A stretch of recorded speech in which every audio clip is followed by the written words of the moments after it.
Hello guys, dito na naman ako, si Radical Bytes at magsishare naman ako ng tips isa sa mga gadget na pwede natin magamit for solar setup or DIY, which is a Lito Kala Engineer LI300.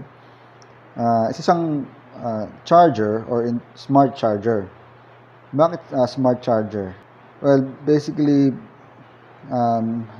ginagamit siya for charging ng iba't ibang type ng battery. Start tayo sa isang battery cell na dala ko, which is 18650 battery. Ginagamit ito commonly sa mga vape. Okay. Isa itong lithium ion type battery. Okay. Mostly mga ganitong battery, mga matataas ang capacity. Maabot siya ng 6,000 milliampere or 6 ampere.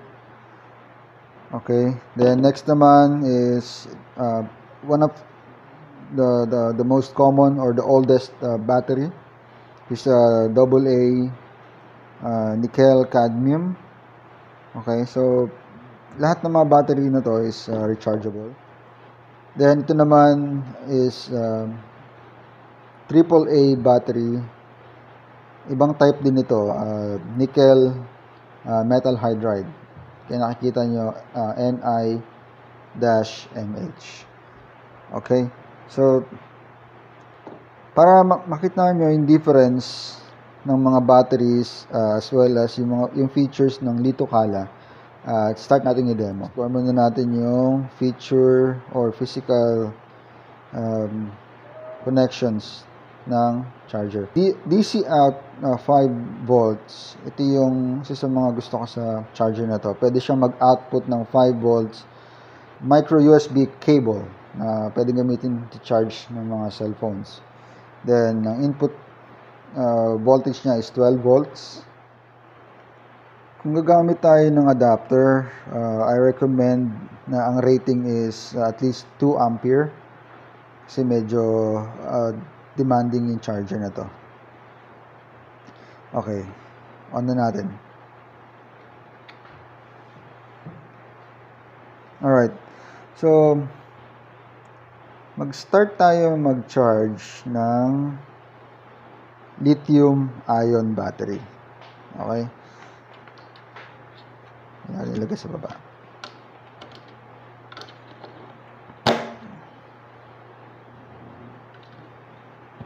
Okay. So, negative, positive. So, pag connect natin ng battery, ito yung makikita natin sa LCD. So, yan yung indicator na nag-charge na siya and then na-recognize niya si battery. Okay, yung 500 milliampere, siya yung charge power ng charger natin. Pag connect natin ng battery, okay, may lalabas dito na options. So, may 500 and 1,000 milliampere. So, kung gusto natin medyo mabilis ang charging, pwede natin select si 1,000 or 500 milliampere. Pero personally guys, mas recommended ko na slow charging ang gagawin natin sa battery. Well, based on experience, pag slow charging ang ginamit, mas matagal ang charge or mas matagal yung power ng battery natin. Hindi ito mabilis malobat. So, 3 milliampere, yun na yung charge level. So, sa mga common na battery charger, di ba makikita natin voltage lang, which is 3.9 or 4.2. Pag fully charged na si battery, yun yung magiging indicator. And then yung iba, yung mga medyo old school battery or old school charger, may ilaw lang. So, from let's say red is charging, then green, fully charged.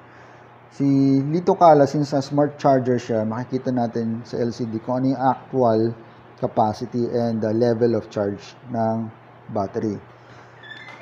Okay, so nakikita natin kanina from 3 milliampere naging 10, 11, Okay, so yung isang battery ko full na kagad.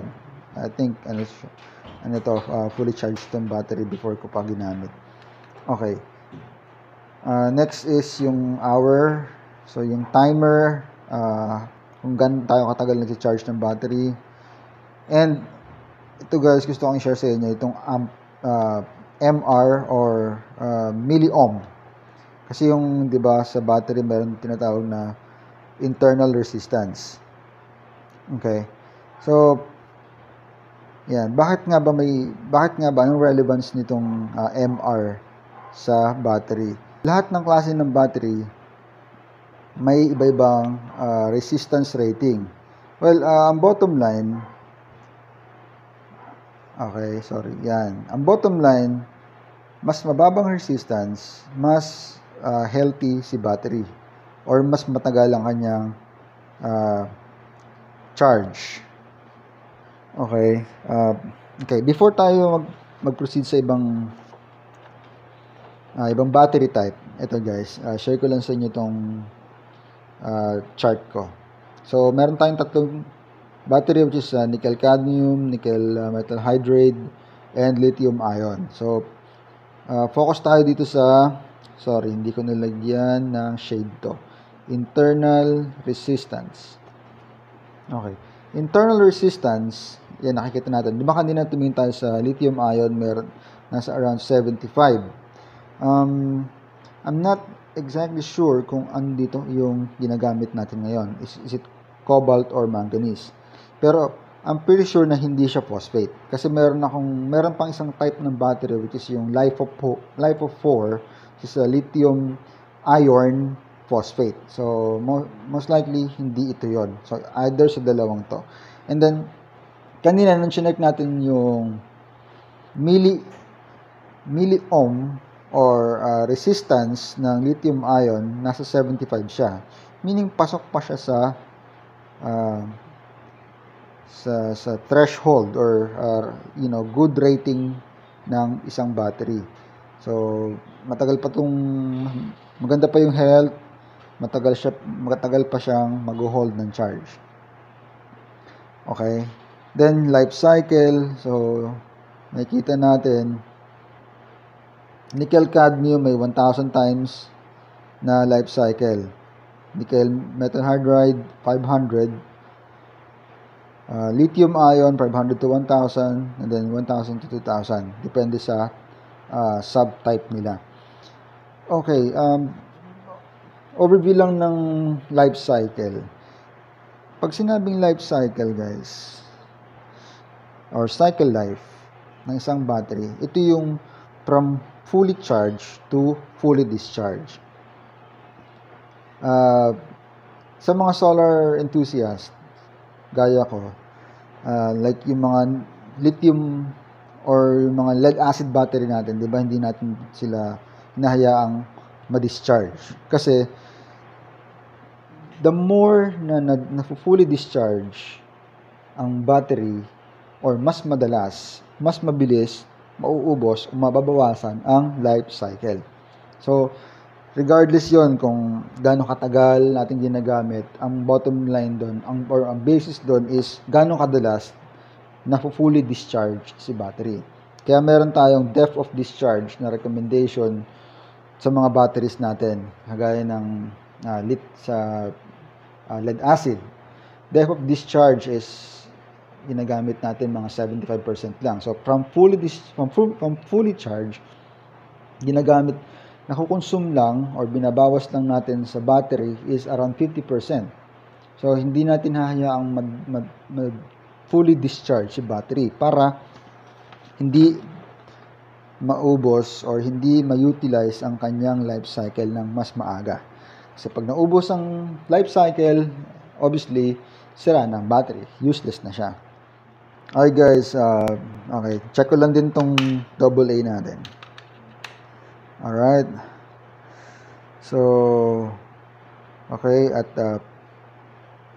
500 milliampere, 1.2 volts, then, yan, 45 milliohm.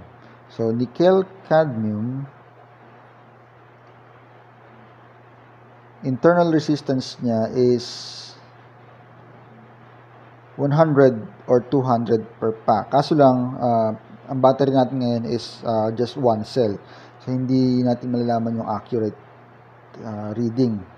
Pero, since 1.3 or 1.5 ang nominal voltage nito, meron tayong 4 para tayo magkaroon ng 6. So, 4 times 45, so 90 times 2 is 180. So, 180, kung may apat akong ganito, 180 ang total kong milliohm, which is pasok pa rin sa recommended internal resistance. So, meaning, healthy pa tong battery na to. Matagal pa siyang masisira. Pero, if I'm not mistaken, mga around 2 or 3 years ko na itong ginagamit. Although, hindi ko talaga siya ginagamit na madalas. Okay. Alright, so meron na itong... So, ganun kabilis mag-charge si Lito Kala. 13 mAh agad ang pumapasok. Although, on the actual rating ni battery, meron siyang 1,100 mAh. Unfortunately, hindi natin mapapakita kung talaga bang marireach niya ang 1,100 mAh na full charge. Okay, next naman natin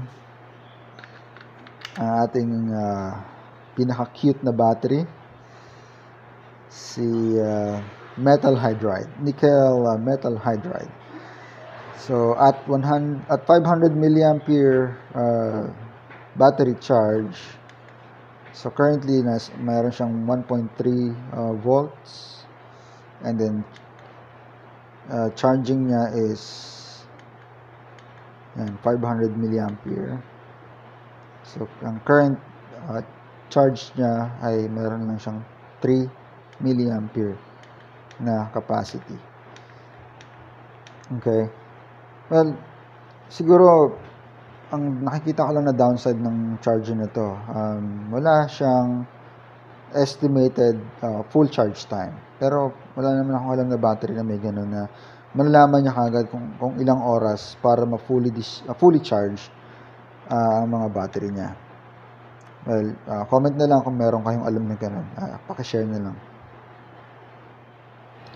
Alright, isa sa mga gusto ko sa function ng charger na to is kaya niya mag-output ng 5 volts dito sa sa USB niya. Okay, so magagamit siya most especially during emergency, blackout, or may gusto tayong i-access na medyo madilim na lugar. Pwede natin ikabit ang ating USB light bulb gaya nito. Actually, share ko lang itong USB light bulb na to, NSS 4 watt DC 5 volts. Nabili ko sa isang seller sa Shopee. Solar seller siya doon, trusted seller. Ang ganda niya kasi sobrang baba sa wattage and sobrang liwanag. Okay, share ko sa inyo, guys. Ang alam ko, gagana lang to. Mag-output lang to ng 5 volts kung kumpleto ang battery. Double check. Okay, so hindi pala. Alright. Okay, makikita natin, kahit isang battery lang, which is 3.7 volts, kaya niyang pailawin ang 5 volts na ilaw. Well, syempre, kung dalawa, mas maganda yung power, which is mas maliwanag and mas matagal na battery operation. Okay, dito natin, guys. Okay. Sobrang useful tong ilaw na to. Lalo na sa emergency, gusto nating parang gawin siyang torchlight. Ginagamit ko din ito minsan sa live stream. Okay? And nga pala, share ko lang din, kung gusto nating mag full or pure off-grid sa charging ng battery, pwede tayo gumamit ng DC connector, gaya nito, DC male connector. And yan, so connectan natin sa battery or sa solar setup natin tong DC connector. Make sure that tama yung polarity para hindi masira ang ating charger. Alright, okay, add ko lang din sa mga medyo veterano na sa solar, yung ginagamit ng battery for ginagamit yung charger for power wall testing ng battery. Diba, makikita natin sa solar setup, maraming nagre-repack ng lithium ion or 18650 battery para makabuo ng mas mataas na capacity. So, ginagamit to para i-check ang capacity or nominal capacity ng battery. Like, diba, pag full charge, ano ba yung maximum charge niya or maximum capacity niya? Like, 2,000 milliampere ba? Or talaga bang nasusunod yung rating niya, which is 2,900? Malalaman yan gamit si Litokala pag na full charge na siya. So, once full charge, na-navigate lang yan. Na-navigate lang ang LCD and then check yung capacity. So, dyan na natin malalaman kung ilan ba talaga ang capacity ni battery at full charge at kung talagang nasusunod yung rating na nakaspecify sa kanya. Alright. Well, ito lang sa ngayon, guys. Kung meron kayong gustong ipa-review or may questions regarding sa product, mag-comment lang kayo. And like and share lang po. Ingat po tayong lahat.